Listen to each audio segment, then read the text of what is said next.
Oi pessoal, vamos à parte 2, continuando, que eu fui interrompida aqui, tive que parar a gravação, é até bom que dá um eu estava falando de Ana May Barbosa. Então Ana May Barbosa, ela foi muito influenciada por essa visão contextualista do Arthur Eveland, que envolve uma noção de que nós estamos num contexto histórico, em que ele tem referências sim a um passado, e o nosso presente só é melhor compreendido a partir de uma concepção de como realmente foi esse passado, buscando contextualizar não só o passado como tempo histórico, mas também no nosso termo de estudo, né, da cultura, também as diferentes possibilidades de colaboração em sala de aula dessas culturas, né?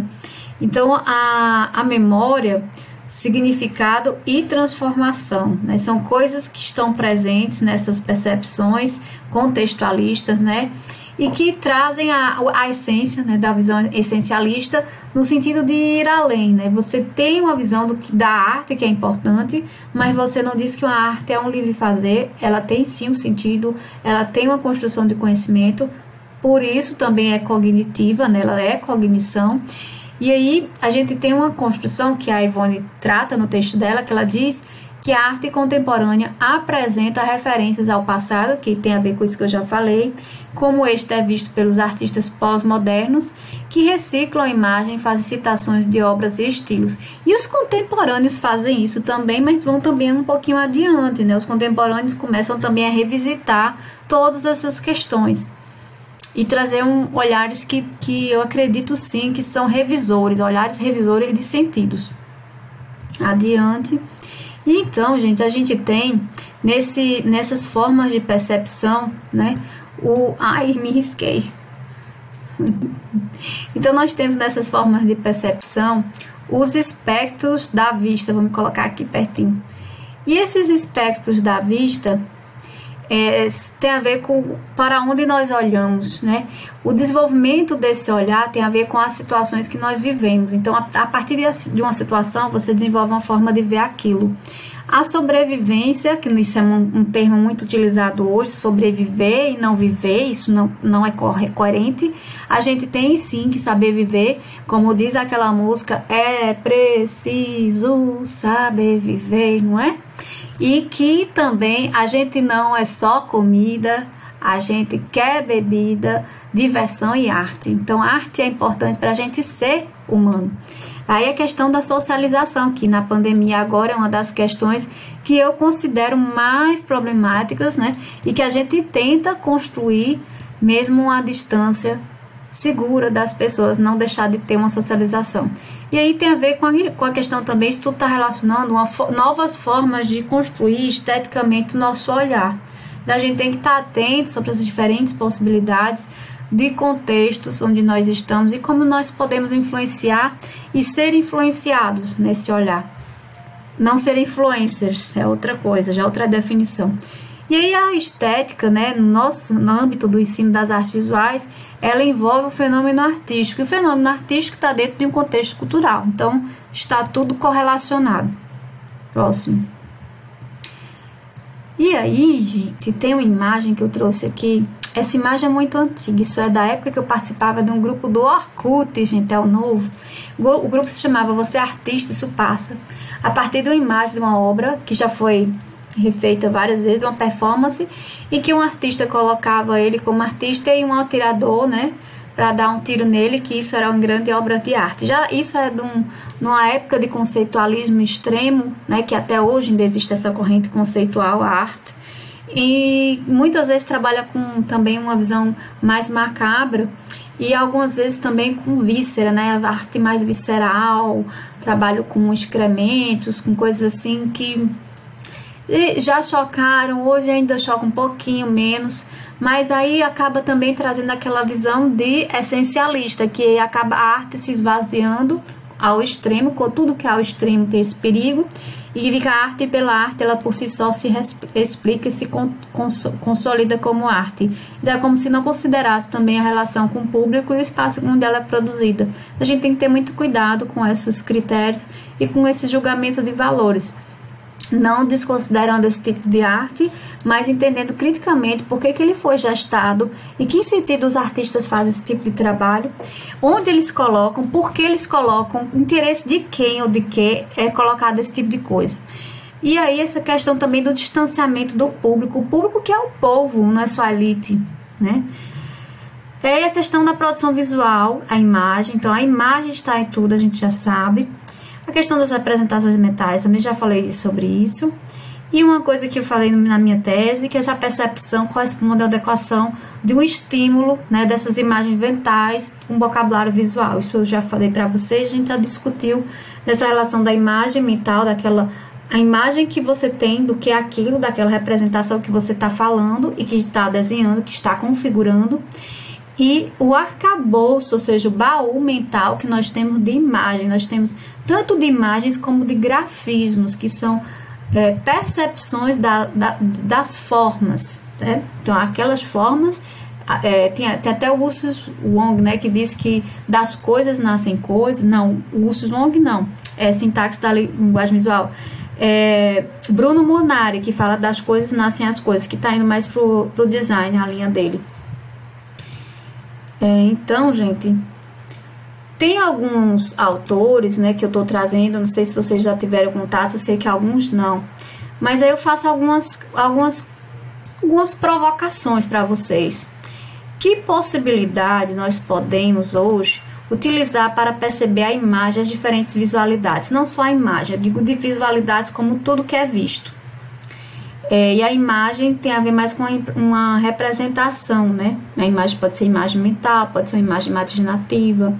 E aí tem alguns autores, como Catalá, que fala dessas divisões da questão visual, né? da questão natural, visão cultural, visualizável, que tem a ver com a visão técnica. A relação que a gente já sabe entre apreciar e fruir. Apreciar é aquela coisa mais de contemplar, fruir é de contextualizar, de pensar e refletir. E sugestão que vocês comecem a pensar no ensino de artes visuais, é interessante a gente desenvolver roteiros de observação, não a gente fazer para os alunos, mas eles mesmos no processo de fruir, de ver, perceber e discutir, no final conseguirem pensar a forma de perceber aquilo. Às vezes nossos alunos dão ideias maravilhosas no momento de uma aula e a gente tem que potencializar isso. E aí tem uma imagem que eu tinha há muito tempo guardada, essa imagem, né? Will Tirando, não sei nem se existe mais isso aí. Esse cara que tem essas tirinhas. Ele tem essas tirinhas, ele disponibilizou online, né, para os professores, algumas. E aí tinha essa que eu peguei e guardei. E tinha assim, explique-me a sua nova obra. Aí tá lá, né, uma instalação. E o artista diz, não precisa explicá-la. Entendedouros, entendedor. E aí entra uma pessoa, né, com uma máscara, acredito que seja uma máscara do crítico de arte, talvez, e ele diz, nada a ver. Que é essa visão aí que a gente tem que ter muito cuidado quando ela é essencialista ao extremo, que acaba dizendo que a arte por si só se explica. E aí há um certo perigo em pegar, por exemplo, uma coisa aleatória, como óculos, que isso já ocorreu em exposições na Inglaterra, e deixar num canto, isso não ser limpo, não ser retirado, não ser colocado no espaço de achados e perdidos, porque as pessoas do espaço cultural, esse espaço positivo, acharam que aquilo poderia ser um trabalho artístico que alguém deixou ali, um óculos, gente. Porque agora tudo pode ser arte e nada pode ser arte também, então é uma visão que acaba trazendo uma certa inconstância nas formas de recepção e não só de percepção, que nós temos modos de ver que influenciam modos de perceber, ao mesmo tempo que interferem nas recepções do que é visto.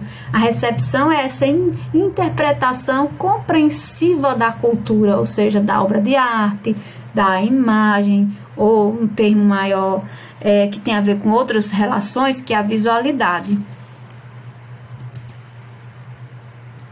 Adiante. Então a gente tem alguns autores, como a Santaella, que já é outra análise, é semiótica, mas eu trouxe para vocês terem noção, que vão discutir essas culturas dentro de uma linguagem visual, né? E aí, na visão sonora, verbal, visual, vai ter vários nomes e denominações para esses contextos. E eu já falei disso, sobre a questão da necessidade de mediar, produzir significado. Isso tem a ver também com a recepção. Existe um termo chamado, inclusive, estética da recepção, pesquisem. E aí tem alguns autores que colaboram com essa visão, que acaba sendo a visão moderna do ensino de artes visuais, mas que colabora com a visão atual, que é Albers e Kandinsky, né, Donis Adondes, a Feiglstroy, que eu já falei várias vezes dessa autora, e aí eu cito eles na minha tese, que trabalham com essa questão da gramática básica. É importante entender o que é visto, né? A partir disso você entende também a sua cultura e as outras, a partir de detalhes do que é visto. Então são signos visuais, são elementos visuais que influenciam também códigos, né? E aí construção de signo e significado. E aí, gente, bom a revisão, né? Já que a aula hoje foi bem grande. Já com saudade, esperando ver vocês presencialmente. Muito gosto, com certeza. Vocês serão muito bem-vindos no Laboratório Criatividade e Inovação em Artes Visuais. Eu deixo aqui algumas reflexões minhas da professora Flávia. Então, reflexões importantes para a nossa área, que eu considero. O ensino em artes, aprendizado em artes visuais contemporâneo precisa atentar aos modos de ver, para que a experiência estética produza uma reflexão significativa, com aberturas para olhares multi, inter e transculturais. Então, e o que isso quer dizer? Que é necessário ao professor de artes visuais, à professora de artes visuais, se situar no contexto do espaço, aqui agora, ou antes, ou adiante, mas você tem que entender o espaço-tempo, de maneira a compreender amplamente o conhecimento como algo que é produzido e não é pronto. Então, o conhecimento ele nunca é pronto, ele é produzido por uma cultura e por uma relação entre as culturas. E ele é transformado, né, assumido por uma experiência como principal meio de acontecimento em sala de aula. Então, a experiência na escola, no ensino de artes visuais, ela vai influenciar essa construção cultural. Lembrando que, muito importante, a experiência não é apenas um fazer, não é só uma prática na construção de uma única poética individual, mas é um movimento entre um e o outro na produção de conheceres. Então, ela é sempre um movimento. A experiência não é uma poética. Dentro da experiência pode estar a poética, mas ela não se resume a isso, certo, gente? Então é isso, fiquem bem, se cuidem. A vacina chegou, né? Vou ter até um 2021 aqui, coisa boa, né? Espero que vocês gostem. Dê uma olhada nos outros vídeos aqui do canal, do laboratório, que eu fiz com muito gosto. E qualquer coisa, estamos aqui. Tem o e-mail, tem o site, tem o Moodle para conversarmos, viu? Um grande abraço, foi muito bom conversar com vocês nas aulas síncronas e perceber que muitos conseguiram colaborar com a gente nesse processo que foi muito difícil, né, desse semestre e do ano passado também. Agradeço aos alunos que conseguiram até o fim. E é isso, vamos junto que a gente consegue. Fiquem bem, um grande abraço. Tchau.